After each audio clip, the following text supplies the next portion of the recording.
الحمد لله وكفى وسلام على عباده الذين اصطفى أما بعد فأعوذ بالله من الشيطان الرجيم بسم الله الرحمن الرحيم والذين آمنوا أشد حبا لله وقال الله تعالى في مقام آخر وجوه يومئذ ناظرة إلى ربها ناظرة اللهم صل على سيدنا محمد وعلى آل سيدنا محمد وبارك وسلم وصل عليه.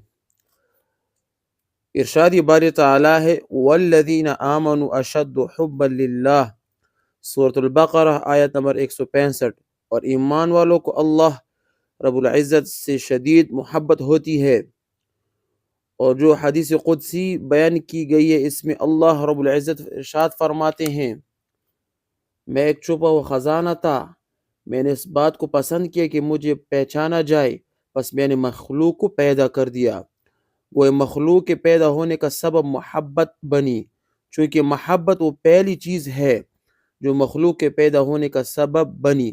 اس لیے مخلوق میں سے ہر ایک قسم نے اپنی اپنی استعداد کے مطابق اس محبت میں سے حصہ حاصل کیا۔ مخلوقات عالم میں معدنیات بھی ہیں، نباتات بھی ہیں، حیوانات بھی ہیں اور انسان بھی۔ اللہ تعالیٰ نے اپنے تمام مخلوقات کو محبت میں سے حصہ عطا فرمایا۔ اس کی مثالیں ہر جگہ دیکھی جا سکتی ہیں کیونکہ محبت ہر جگہ جلوہ گر ہے۔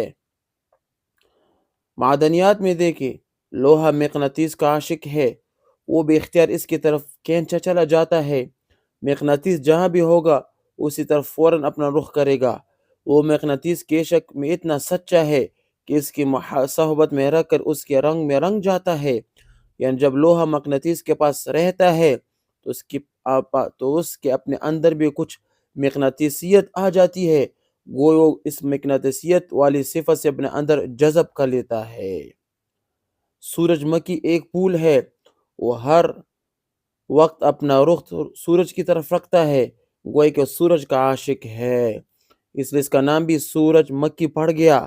جب سورج مشرق کی طرف ہوتا ہے تو اس کا رخ بھی مشرق کی طرف ہوتا ہے، اور جب سورج چڑھتا ہے اس کی سمت بھی اس کے ساتھ ساتھ بدلتی ہے، حتیٰ کہ جب غروب ہونے لگتا ہے تو اس کے رخ بھی غروب مغرب کی طرف ہو جاتا ہے۔ اس کو سورج کے ساتھ کچھ ایسی محبت ہے کہ سورج جس طرف بھی ہو یہ ادھر گھوم جاتا ہے۔ اگر انسان کا بھی حال ہو جائے کہ اس کے دل میں تمام تر تمناؤں اور امیدوں کا رخ ایک اللہ تعالیٰ کی ذات کی طرف ہو جائے تو اس ایمان ابراہیمی نصیب ہو جائے گا۔ اللہم انی وجہت وجہیا للذی فطر السماوات والارض حنیفا، میں اسی کی طرف اپنا رخ کرتا ہوں جو آسمان اور زمین کا پیدا کرنے والا ہے خالص ہو کر۔ سورۃ انعام آیت نمبر 79۔ حیوانات میں دیکھیے، مچھلی پانی کی عاشق ہے، اسی پانی میں رہ کر سکون ملتا ہے، وہ پانی کے بغیر تڑپتی ہے، حتیٰ کہ اس کی جدائی میں تڑپ تڑپ کر جان بھی دیتی ہے۔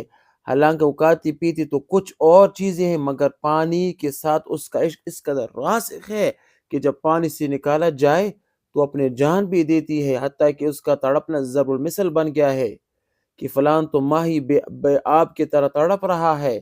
مچھلی کا پانی میں پرسکون ہونا نبی علیہ السلام کی زبان وارث سے بھی ثابت ہے۔ آپ صلی اللہ علیہ وسلم نے ارشاد فرمایا، المؤمن فی المسجد کالسمک فی الماء، مومن کو مسجد میں ایسا سکون ملتا ہے جیسے کہ مچھلی پانی کے اندر پرسکون ہوتی ہے۔ مچھلی کا دل پانی سے کبھی نہیں بھرتا، اگرچہ پورے سمندر کا پانی کیوں نہ ہو، وہ تک کر کبھی سمندر سے باہر نہیں نکلتی۔ سمندر میں رہنا بھی اس کی زندگی ہے۔ وہ اپنے عاشق میں اتنا فنا ہے کہ اگر کوئی بندہ اس کو کھا لے تو کھانے والی بھی پانی کا طالب بنا دیتی ہے۔ یہ وجہ کہ جو آدمی مچھلی کے کباب کھاتا ہے وہ تھوڑی دیر کے بعد پانی مانگتا ہے۔ دنیا میں دیکھیں، پروانے میں شبح کی محبت ہے، چکوری کے چاند سے محبت ہے، بلبل کے پھول سے محبت ہے، انسان محبت کا جذبہ بھی ہے۔ جہاں مخلوق کے عالم کے درمیان محبت رکھی گئی وہاں اشرف المخلوقات انسان کے دل میں محبت کا جذبہ ودیعت کیا گیا ہے۔ چنانچہ دنیا میں کوئی بھی انسان ایسا نہیں کہ جس کے دل میں محبت نہ ہو، کوئی بندہ ایسا نہیں کہ وہ کہہ سکتا ہے کہ میرے دل میں کسی کی محبت نہیں، کیونکہ ایک شاعر کہتے ہیں دل بحر محبت ہے، محبت کرے گا لاکھ اس کو بچا تو یہ کسی پر تو مرے گا۔ ایک اور شاعر فرماتے ہیں، پتھر سے ہو خدا سے ہو یا پھر کسی اور سے، پتھر سے ہو خدا سے ہو یا پھر کسی اور سے ہو، آتا نہیں چین محبت کے بغیر۔ یاد رکھیں کہ محبت کا جذبہ ایک مقدس جذبہ ہے، اس لیے مخلوق کے اوپر بردبار کرنا کوئی عقل مندی کی بات نہیں۔ چنانچہ انبیاء کرام علیہ السلام نے آ کر ایک اصولی بات سمجھائی، لوگوں، فانی محبوب کا عاشق بھی فانی ہے اور باقی محبوب کا عاشق بھی باقی ہے۔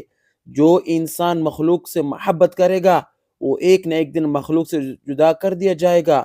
جو انسان اللہ رب العزت سے محبت کرے گا وہ ایک نہ ایک دن اللہ سے ملا دیا جائے گا۔ تو میرے پیارے لوگوں، اللہ سے محبت کرنی چاہیے، اللہ کو اپنے دل میں بسانا چاہیے۔ اگر ہم اپنے دل میں اللہ کی محبت اور رسول کی محبت نہ ڈالیں گے تو نہ قدر ہوگی۔ کئی مرتبہ بندہ اللہ رب العزت کی دیدار کی لذت کے بجائے مخلوق کی دیدار کے پیچھے پریشان پھر رہا ہوتا ہے۔ ہم نے حسن باقی کے بدلے میں حسن فانی کو چنا تو ہم نے گویا اللہ رب العزت کی ناقدری کی۔ حیرت اور غیرت کا مقام ہے کہ لوہا لال بدخشاں کی طرف بھی توجہ نہیں کرتا۔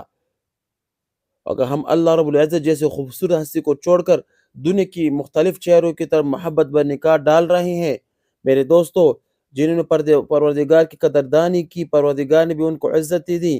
آج ہم لوگ اللہ رب العزت کی طرف توجہ ہٹا کر مخلوق کی طرف توجہ کیے ہوئے ہیں، اس لیے زندگی سے پریشانیاں ختم نہیں ہوتی۔ جس طرح ہم مخلوق کی طرف توجہ کریں گے انہی کی طرح ہماری پریشانی، اس کی پریشانی ہمارے اندر چلے جائیں گے۔ یہ سب کچھ ہم بتا رہا ہے کہ ہم اپنی توجہ کا رخ صحیح کریں۔ لوگوں نے ہر چیز کی قدر کی، اگر نہ قدر کی تو اپنے پروردگار کی نہ قدر کی۔ یہ کتنی عبرت کی بات ہے کہ اللہ رب العزت جیسی ہستی کو فرمانا پڑا وما قدر اللہ حق قدری، اور انہوں نے اللہ تعالیٰ کی قدر نہیں کی جیسی قدر کرنی چاہیے تھی۔ جی ہاں، محبت والوں کی چیز بہت بری لگتی ہے۔ سچی بات تو یہ ہے کہ ہم نے نہ تو اللہ رب العزت کی قدر کی اور نہ ہی اس کے رسول صلی اللہ علیہ وآلہ وسلم کی قدر کی۔ اللہ تعالیٰ قرآن مجید میں بڑے عجیب انداز میں فرماتے ہیں، یا حسرتن علی العباد ما یأتیہم من رسول الا کانوا بہ یستہزئون۔ حسرت ہے بندوں پر، ان کے پاس کوئی ایسا رسول نہیں کہ انہوں نے اس کا مذاق نہ اڑایا ہو۔ یاسین کے آیت نمبر 30 ہے۔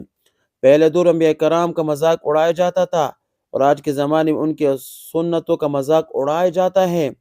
آج کسی گھر میں کوئی نوجوان اپنے چہرے پر نبی علیہ السلام کی سنت کا نور سجا لے، ذرا اس کی ماں کی تذکرہ سن لیجئے، ان کی بہنوں کے فقرات سن لیجئے، اس کے دوسرے رشتہ داروں کی ہرزہ سرائی سن لیجئے، حالانکہ سارے کلمہ گو ہوں گے۔ ہم نے نبی علیہ السلام کی سنت کی کیا قدر کی؟ انسان تو ایسا نہ قدر ہے کہ یہودی تھوڑے سے مال کی خاطر پروردگار کے کلام کو تبدیل کر دیتے ہیں۔ وہ جانتے ہیں کہ اللہ کا صحیح کلام یہ ہے، لیکن دنیا کے چند ٹکوں کی خاطر اللہ تعالیٰ کے کلام کو بدل دیتے ہیں۔ اے انسان، ایک ہندو عورت اپنے مردہ خاوند کے پیچھے مر کر جان دیتی ہے، مگر تیرے لیے زندہ خدا کے پیچھے اپنی جان کو دے دینا کیوں مشکل ہے؟ ہمیں چاہیے کہ ہم بھی اپنے پروردگار کی خاطر قربان ہو جائیں۔ عشق الہی کے میدان میں سیدنا ابراہیم علیہ السلام نے راسخ قدم رکھا۔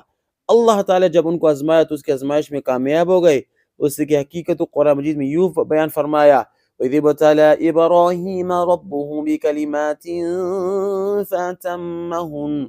یاد کرو اس وقت کو جب آزمائے ابراہیم کو اس کے رب نے چند باتوں میں اور اس میں کامیاب ہوا۔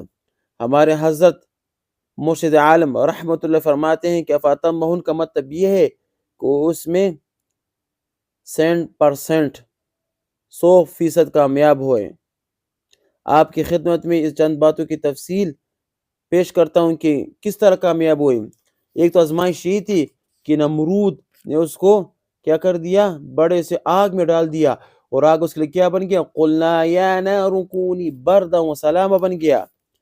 دوسری آزمائش یہ تھی کہ بے آب و گیا میں اپنے بچے کو اور اپنی بیوی کو چھوڑ دیا۔